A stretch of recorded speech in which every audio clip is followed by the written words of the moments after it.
अस्सलाम वालेकुम ख़वातीन हज़रात, मैं हूँ इसरार अहमद कसान। ख़वातीन हज़रात, ओबेसिटी यानी मोटापा कितना इम्पोर्टेंट है, इसका ट्रीट किया जाना, ये आप उन लोगों से पूछिए जो इसमें इसका शिकार हो चुके हैं। और ख़ास तौर पे अगर आप फिगर्स और फैक्ट्स देखें, तो अमेरिका जैसे मुल्क में, बाकी ममालिक में ओबेसिटी जो है ये वन ऑफ द हाईएस्ट जो डेथ्स रेट हैं, उनमें आती है इसकी वजह। और यहाँ से आप अंदाज़ा लगाइए कि पूरी दुनिया में ओबेसिटी के ऊपर बहुत बड़ी रिसर्च हो रही है, किस तरीके से लोगों को इससे बचाना है, किस तरीके से मुख्तलिफ कंट्रीज़ जो हैं उनको पॉलिसीज़ में अपनी चेंजेज़ लानी है, ये सब कुछ हो रहा है। क्योंकि ओबेसिटी एक बहुत बड़ा इश्यू बन चुका हुआ है। अब देखिए आजकल का जो लाइफ़स्टाइल है, उस हवाले से देखें और वैसे भी देखें, तो ये मोटापा जो है, आपकी सेहत के लिए एक बहुत बड़ा थ्रेट है। इसको हमने तिब्बे नबी सल्लल्लाहु अलैहि वसल्लम में किस तरह टैकल करना है, किस तरीके से इसको ट्रीट करना है, आज ये हमारा मौज़ू है और हमें जॉइन कर रहे हैं डॉक्टर नाज़िर हुसैन साहब। उनसे बात करते हैं। डॉक्टर साहब अस्सलाम वालेकुम जी। वालेकुम अस्सलाम व रहमतुल्लाह। कैसे हैं डॉक्टर साहब आप? अल्हम्दुलिल्लाह, अल्लाह का बहुत करम है। आपके कैसे मिजाज हैं? अल्लाह का शुक्र है। मुझे ये बताइए कि ये जो मोटापा है, इसकी एक तो पहले ये तारीफ बताएं, इसकी डेफिनेशन क्या है कि किस जगह पे जाके मोटापा या ओबेसिटी शुरू होती है और उससे पहले-पहले हमें क्या-क्या करना चाहिए? जी, बिस्मिल्लाहिर्रहमानिर्रहीम। अल्लाहुम्मा सल्लि अला सय्यदना मुहम्मद व अला आलि मुहम्मद व बारिक वसल्लिम। मोटापा इंसान को शुरू से ही लाहक रहा है, इसलिए हम तारीख़ की किताबों में इसके इलाज भी पढ़ते हैं, इसकी वजूहात भी पढ़ते आए हैं। जी, जालिनूस के ज़माने में भी ये रहा, सुकरात ने भी इस पर बातें लिखी और आज हमने मोटापे का वो हल पेश किया है ओबेसिटी का, जो कि नबी करीम सल्लल्लाहु अलैहि वसल्लम ने अपने सहाबा को बताया, जो ओबेसिटी का शिकार थे, जो मोटापे का शिकार थे। और ये आज चूँकि हम जंक फूड बहुत ज़्यादा इस्तेमाल कर रहे हैं और आराम तलबी ज़्यादा हो चुकी है, साइंस की इजादात इतनी हो चुकी हैं कि इंसान जो सीढ़ियाँ चढ़कर तीसरी, चौथी, 5वीं मंजिल पर जाया करते थे, अब माशाल्लाह लिफ्टें हैं, स्टेयर्स हैं, ऑटोमेटिक एस्केलेटर्स हैं। तो ये चीज़ें इंसान को आराम तलबी की तरफ ले गई। नबी सल्लल्लाहु अलैहि वसल्लम ने इसका बहुत मुफ़ीद हल बताया और इसकी वजूहात पे भी बात की और इसका जो इलाज है वो भी बताया और इससे कैसे बचे रहा जा सकता है वो भी हमें बताया। आज के प्रोग्राम में हम एक फ़ार्मूला भी पेश करेंगे। अक्सर लोग जिनको मोटापा है या जिनका वज़न ज़्यादा है, वो ये पूछते नज़र आते हैं कि हम कितना खाना खाएँ? तो बात ये है कि जब जिस शख्स को मोटापा है और वो मोटापे को कम करना चाहता है, ओबेसिटी से निजात चाहता है, उसे ये मालूम होना चाहिए कि एक दिन में उसको कितनी कैलोरीज़ खानी है। ये एक आसान सा फ़ार्मूला इंशाल्लाह हम आपके आज के प्रोग्राम में पेश करेंगे और इससे हर शख्स जान जाएगा कि उसे एक दिन में कितनी कैलोरीज़ खाए कि उसका मोटापा जहाँ है, वहाँ रुक जाए और उसके बाद वो रिवर्स हो।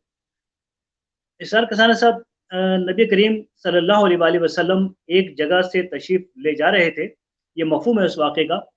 एक सहाबी को देखा जो बहुत ओवरवेट थे, यानी आज के ज़माने में उलमा कराम कहते हैं कि शायद वो अ, 5 400-500 किलो उनका वज़न होगा, जो हाँ, उनके वाक़यात सामने आए। तो नबी सल्लल्लाहु अलैहि वसल्लम उनके करीब से गुज़रे, ये मफ़हूम है सारा उस वाक़े का।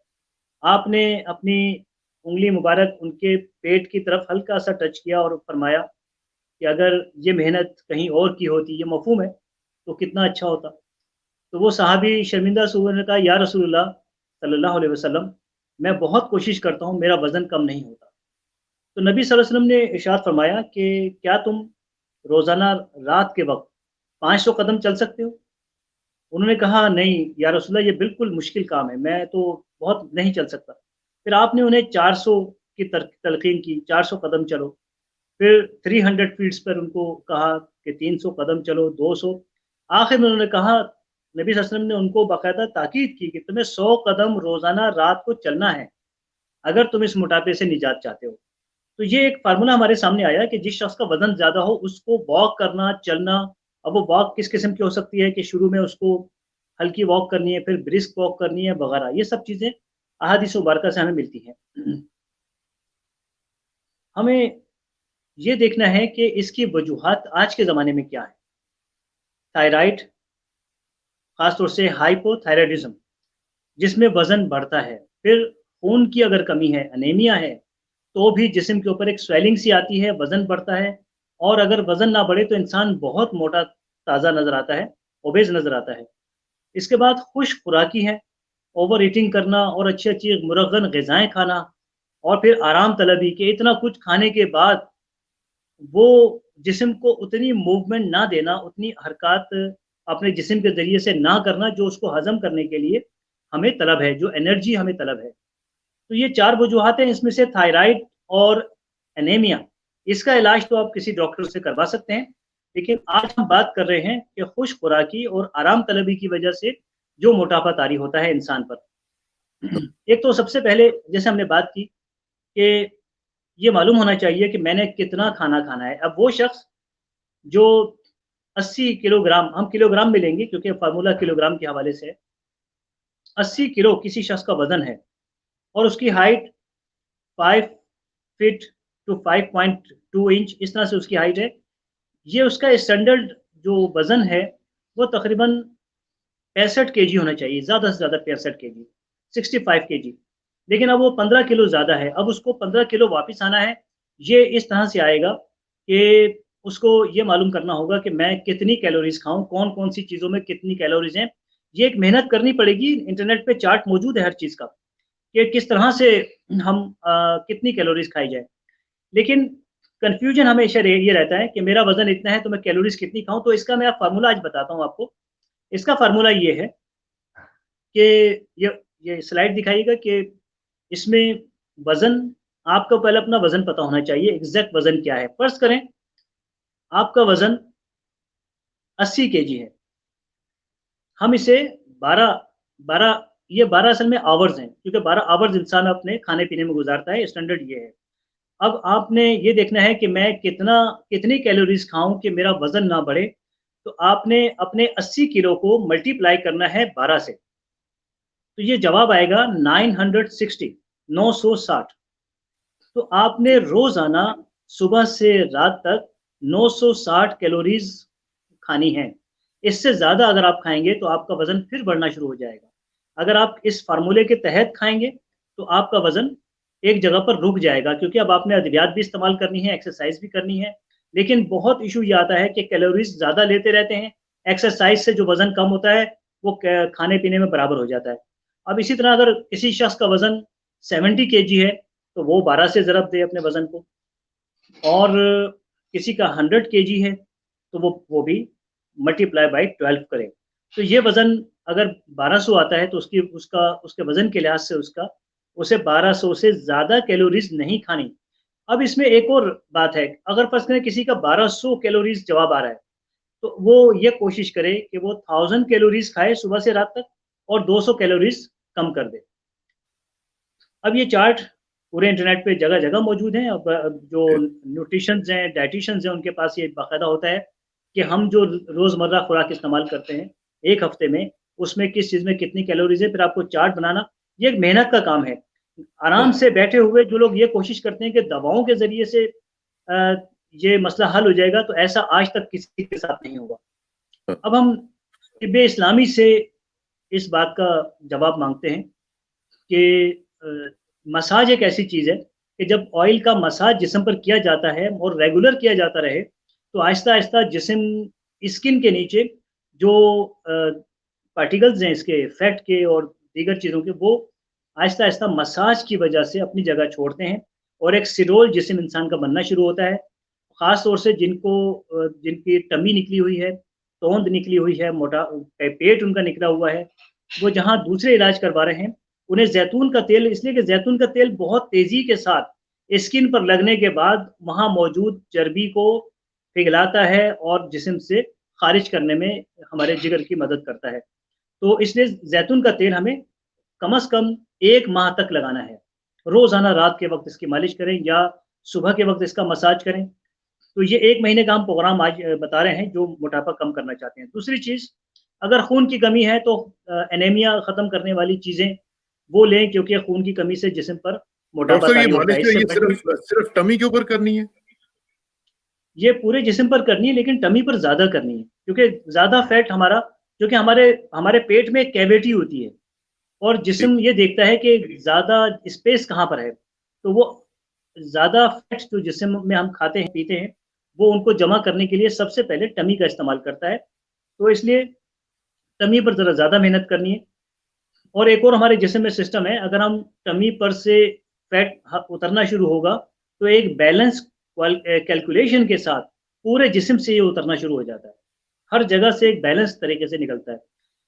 तो इसमें कुकिंग ऑयल खाने वाले लोग, जो कुकिंग ऑयल खाते हैं, उनका वज़न तो हर सूरत में बढ़ेगा। फ़ार्मी चिकन, फ़ार्मी मुर्गी खाने वाले, फ़ार्मी अंडे खाने वाले लोग, इनका वज़न लाज़मी बढ़ता है। बीफ हमेशा वज़न बढ़ाकर जाता है। और इसी तरह कलेजी वज़न बढ़ाती है। और नहारी पाए वग़ैरह, अगर कुछ आप पाकिस्तान में, जैसे इंडिया में, बांग्लादेश में, अब तो बांग्लादेश में मैंने सुना है कि नहारी पाए मिलते हैं। ये चीज़ें वज़न बढ़ाती हैं, ये वो लोग खा सकते हैं जिनके वज़न कम है और वो सेहतमंद हैं। वैसे तो ये किसी को भी नहीं खाना चाहिए। घर में पका है तो खा सकते हैं, लेकिन ओबेज़ वालों को, मोटापे वालों को इन तमाम चीज़ों से परहेज़ करनी होगी। चीनी, बेकरी के तमाम आइटम्स, ये 1 महीने का परहेज़ मैं बता रहा हूँ। और ये मुरक्कन ग़िज़ाएँ, कुकिंग ऑयल्स, उसकी जगह हम ज़ैतून का तेल इस्तेमाल कर लें, बॉयल खाने बना लें और उसमें जब खाना बन जाए तो उसमें ज़ैतून का तेल डालकर खा लें। ठीक। खाना कितना खाना है, ये हदीस मुबारका अभी आपने दिखाई कि नबी करीम सल्लल्लाहु अलैहि वसल्लम ने फरमाया कि जिसका मफ़हूम है, इंसान की तवानाई बरकरार रखने के लिए चंद लुक़मे काफ़ी हैं। पेट भरकर खाना ज़रूरी हो तो मैदे के 3 हिस्से कर लो, 1 हिस्से में खाना, 1 हिस्से में पानी और 1 हिस्सा साँस के लिए।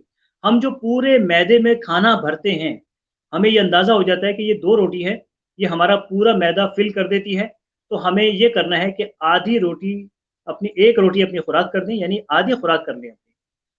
और ज़्यादा बेहतर तो ये होता है, जैसे कि इटली और ऑस्ट्रिया वगैरह में ये डायटीशियंस ये बताते हैं कि जो आपने, फ़र्ज़ करें आप 6 रोटी खा रहे हैं, हम पाकिस्तानियों को बता रहे हैं, 6 रोटी आप दिन में खाते हैं सुबह से रात तक, आप वो 6 रोटियों में से 4 रोटी कर दें और 4 मर्तबा खा लें उसको, बजाय 2-3 बार खाना खाने के, पेट भरकर हाँ, 3-4 बार खाना खा लें, थोड़ा-थोड़ा खाएँ ताकि जिस्म उसको साथ-साथ हज़म भी करता रहे और उसको डिटॉक्स भी होता रहे। अब ये कैलोरीज़ के हवाले से ये बात तो सामने आ गई और हमने मसाज का भी देख लिया। अब एक दवा है तिब्ब नबवी सल्लल्लाहु अलैहि वसल्लम की, ये इतनी इफ़ेक्टिव है कि जिसका जितना वज़न हो, तेज़ी के साथ वज़न इन तमाम परहेज़ और ग़िज़ा के साथ ये कम होना शुरू हो जाता है। किश्ते शीरीं यानी कॉस्टर्स 80 ग्राम, सना जिसे सना मक्की भी कहते हैं 20 ग्राम, सोए के बीज, डिल सीड्स ये 10 ग्राम। इन्हें इन्हें मिक्स कीजिए, पीस कर अच्छी तरह से मिक्स अप कर लीजिए और इसका 1 टीस्पून नाश्ते के बाद, 1 टीस्पून रात डिनर के बाद 1 माह तक इस्तेमाल कीजिए। वैसे तो ये 3-4 माह तक भी इस्तेमाल किया जाए तो ये पूरे जिस्म की सफाई कर देता है। इसमें सारी वो अद्वियात हैं, किश्ते शीरीं, अगर आपके जिस्म पर स्वेलिंग है, क्योंकि जिस्म पर सूजन है, स्वेलिंग है, तो उसकी वजह से भी इंसान मोटा नज़र आता है। हाँ, और किस्ते शीरीं उस स्वेलिंग को उतार देगी। सना मक्की जिस वजह से स्वेलिंग हो रही है उसको जिस्म से खारिज करेगी। सोए के बीज, अगर आपके जिस्म के अंदर मसल्स में और पेट में ख़ास तौर से गैसेज़ हैं, हवा भरी हुई है, तो सोए के बीज इस चीज़ के लिए शोहरत रखते हैं कि वो जिस्म से हवा को खारिज करते हैं, एक्स्ट्रा गैसेज़ को खारिज करते हैं।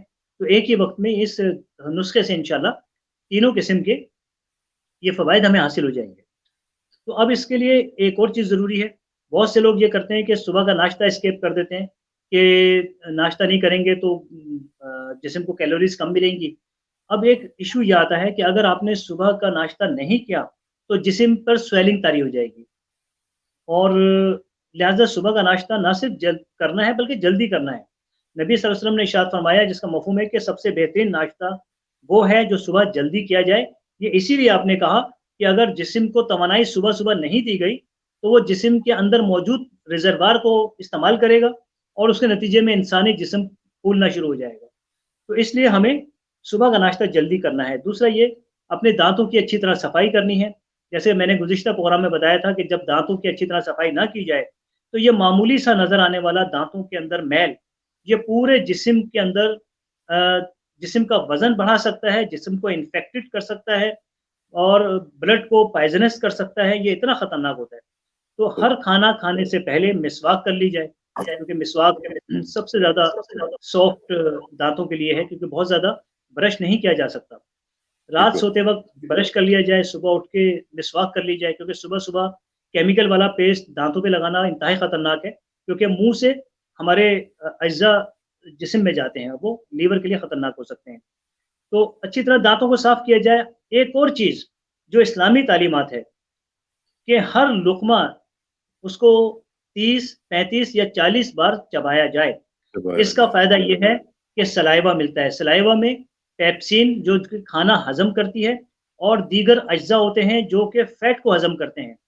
सलाइवा वो वाहिद चीज़ है जो जितना भी आप फ़ैट पी जाएँ, अगर एक साहब ने कहा कि अगर आप ऑयल पीना चाहते हैं, ज़ैतून का तेल लोग पीते हैं, उसको एकदम ना पिएँ, उसको 2-3 मिनट अपने मुँह में रखें, क्योंकि सलाइवा जब मिक्स होगा, तो सलाइवा ही दरअसल वो चीज़ है जो फ़ैट को सबसे ज़्यादा डिसॉल्व करता है और उसको हज़म करता है। तो क्या इसलिए जब हम 30, 35 से 40 बार चबाएँगे, तो वो सलाइवा इतना मिक्स होगा जिस्म में जाने के बाद वो आप सबसे पहले आपके फ़ैट को ख़ारिज करेगा। तो ये हर लुक़मे को बहुत 30, ज़बरदस्त। 35, 40 बार चबाया जाए। दूसरी बात कि खाना खाने के बाद पानी पीना या चाय पीना, ये मोटापा और जिस्म पर स्वेलिंग का बाइस बनता है। तीसरी चीज़ कि अगर रात में चावल खाए जाएँगे तो वो जिस्म पर स्वेलिंग लेकर आते हैं। सुबह जब आप उठेंगे तो चेहरा बड़ा होता है, जिस्म बड़ा हुआ होता है। तो इसलिए ऐसे लोग रात चावल खाने से, बिरयानी खाने से परहेज़ करें। दोपहर में थोड़े से चावल बॉयल लिए जा सकते हैं, वो भी बासमती चावल ना हो, क्योंकि बासमती चावल जिस्म पर स्वेलिंग पैदा करते हैं। इन इन लोगों की जिनको ऑलरेडी टेंडेंसी है इस चीज़ की। हाँ, हाँ। और सेला चावल इसके लिए कहा जाता है कि सेला चावल इस्तेमाल किया जाए और रात में अगर कभी मजबूरी में कहीं खाना पड़ जाए, अगर वो सेला है तो कुछ लिया जा सकता है, लेकिन साथ में बिल्कुल। रोटी भी हो। तो ये बातें हैं। ये बातें फिर वैसे जो आप कर रही हैं डॉक्टर साहब, ये आपकी सारी बातों पे अमल किया जाए तो फिर खाने को कुछ बचता ही नहीं है।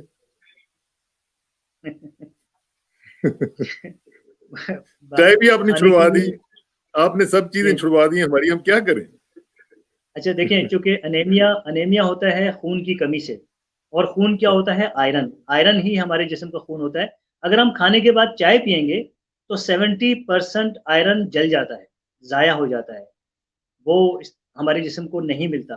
30% हमारे जी, जिस्म के लिए नाकाफ़ी है। तो इसलिए चाय को मना किया जाता है। वो चाय में चूँकि कैफ़ीन होती है, कैफ़ीन का और आयरन का जो केमिकल रिएक्शन है, ये उस पर हम बात कर रहे थे। दूसरा जो हमने मना किया है वो कुकिंग ऑयल है, उसकी बजाय नेचुरल चीज़ें ली जाएँ। सरसों का तेल पाकिस्तान, इंडिया में, बांग्लादेश में बहुत मिलता है, ताज़ा मिलता है, और तो इटली वग़ैरह में सरसों के खालिस तेल मिल रहे हैं, वो लोग इस्तेमाल कर रहे हैं सरसों के तेल हमारे मुल्कों से मँगाकर। और ये जर्मनी वग़ैरह में तो बाकायदा इसके शॉप्स में बड़े-बड़े वो रखे होते हैं, बॉटल्स रखी होती हैं सरसों के तेल की, वो लोग इसे कुकिंग के तौर पे इस्तेमाल कर रहे हैं। और जो केमिकलाइज़्ड कुकिंग ऑयल है, जिसको हम इस्तेमाल करते हैं, इनको लोगों ने अक्सर ने इसको बिल्कुल ख़त्म कर दिया है खाना। और फ़ार्मी मुर्गी, फ़ार्मी चिकन और बीफ, ये असल में मना है। मटन खा सकते हैं, और मटन, और ये बताया जाता है जिनको ओबेसिटी है कि वो शोरबेदार चीज़ें खाएँ, पानी ज़्यादा पिएँ, खाना खाने के 2 घंटे के बाद 2-3 गिलास पानी पी लें। तो जितना फ़ैट जिस्म में गया है, वो मैक्सिमम डिटॉक्स होता है, निकलता है जिस्म से, ख़ारिज होता है।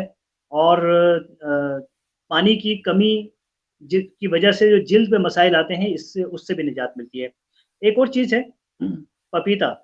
पपीता एक ऐसी चीज़ है जो जिस्म पर स्वेलिंग हो तो उसको उतार देता है। तो पपीता अच्छा, हम दोपहर में खा सकते हैं, या हम शाम के वक़्त खा सकते हैं। रात अगर किसी को वक़्त मिले तो रात में 1 पाव पपीता, यानी कि 200 ग्राम, 200 या 50 ग्राम, ये पपीता रोज़ाना खाया जाए। ये बेहतरीन फ्रूट है मोटापा कम करने के लिए। दूसरी चीज़ अनानास है, कि अनानास के आपने आम तौर पे सुना होगा कि अनानास के 2 टुकड़ों के दरमियान चर्बी का एक टुकड़ा रख दीजिए, तो वो रात को रख दें तो सुबह तक वो फैट डिज़ॉल्व हो चुका होगा। अनानास इतना ताकतवर है। तो क्या अनानास का इस्तेमाल किया जाए दोपहर खाने में, बजाय खाना खाने के। अगर आप घर पर हैं, तो आप अनानास, खीरा, मौसम्मी और ये पपीता, इनका एक मिक्सर बनाकर आप ये खा सकते हैं। तो तो डॉक्टर साहब, ये तो आपने बड़ा ज़बरदस्त बता दिया। अब ये कि चूँकि टाइम कम है और हम सिर्फ़ ये बताना चाह रहे हैं कि अब ज़रा अगले प्रोग्राम के बारे में हमें बता दें कि हम अगला प्रोग्राम किसके ऊपर करेंगे? जी, इंशाल्लाह अगला आइंदा प्रोग्राम हमारा अ, हाइट पर होगा। बहुत से लोगों की हाइट रुक जाती है। घर वाले अच्छी हाइट वाले हैं, लेकिन किसी घर में किसी एक की हाइट 5 फीट या 5 फीट 2 इंच से आगे नहीं बढ़ती, किसी की 4 साढ़े 4 फीट रह जाती है। इन लोगों को हम एक कीमती मशवरा देंगे, एक इस्लामिक मेडिसिन जिसका ज़िक्र कुरान हकीम में है, जिसका इशारा दिया गया कुरान हकीम में, वो इतनी मौसर है कि वो लोगों की हाइट बढ़ा सकती है। तो मैं कहूँगा कि जहाँ लोग दूसरी कोशिशें करते हैं अपने कद बढ़ाने की, तो वो अगर इस दवा को भी शामिल कर लें और इस्लामी तरीक़ों को शामिल कर लें, इंशाअल्लाह उनकी हाइट बढ़ेगी, ज़रूर बढ़ेगी और बड़े मुनासिब अंदाज़ में, जिससे कोई नुकसान नहीं होगा। ऐसी हाइट बढ़ती है कि अक्सर उसके साइड इफ़ेक्ट्स आते हैं। लेकिन इस बिल्कुल। दवा से इंशाअल्लाह ये हम आइंदा प्रोग्राम में नहीं, तफ़सील अगले देंगे। हफ्ते फिर आप नाज़रीन से हम गुज़ारिश करेंगे कि हमारा प्रोग्राम ज़रूर देखिएगा। अगले हफ्ते हम आपको बताएँगे कि कद में इज़ाफ़ा करना हो, तो उसके लिए क्या किया जाना चाहिए। डॉक्टर साहब आपका बहुत-बहुत शुक्रिया। थैंक यू वेरी मच और अल्लाह ताला करे कि जो आप जो चीज़ें बताते हैं, उनके ऊपर हम अमल भी कर सकें। तो इंशाअल्लाह वो हमारे फ़ायदे के लिए है सब कुछ और चूँकि नबी करीम सल्लल्लाहु अलैहि वसल्लम के ज़िक्र उसमें आ जाता है और वो तो उसमें बरकत वैसे ही पड़ जाएगी और फिर हस्बे मामूल मेरी गुज़ारिश यही है कि जब भी आप ये प्रोग्राम सुना करें, दुरूद शरीफ ज़रूर पढ़ा करें। डॉक्टर साहब आपका बहुत-बहुत शुक्रिया जी। थैंक यू वेरी मच बहुत शुक्रिया। और आखिर में दुआ कि मेरी इज़्ज़त के लिए काफ़ी है कि मैं तेरा ही बंदा हूँ। तो मेरे फ़ख्र के लिए काफ़ी है कि तू ही मेरा परवरदिगार है। तो बिल्कुल उसी तरह जिस तरह मैं चाहता हूँ, मुझे भी उसी तरह बना दे जिस तरह तू चाहता है। स्पुर्दम बतोमय खेशरा, खुदा ने हिसाब कम व बेशरा। मुझे इस किसानों को डॉक्टर नाज़िर हुसैन साहब के साथ इजाज़त दीजिए। जल्दी मुलाकात होगी इंशाअल्लाह। अल्लाह हाफ़िज़।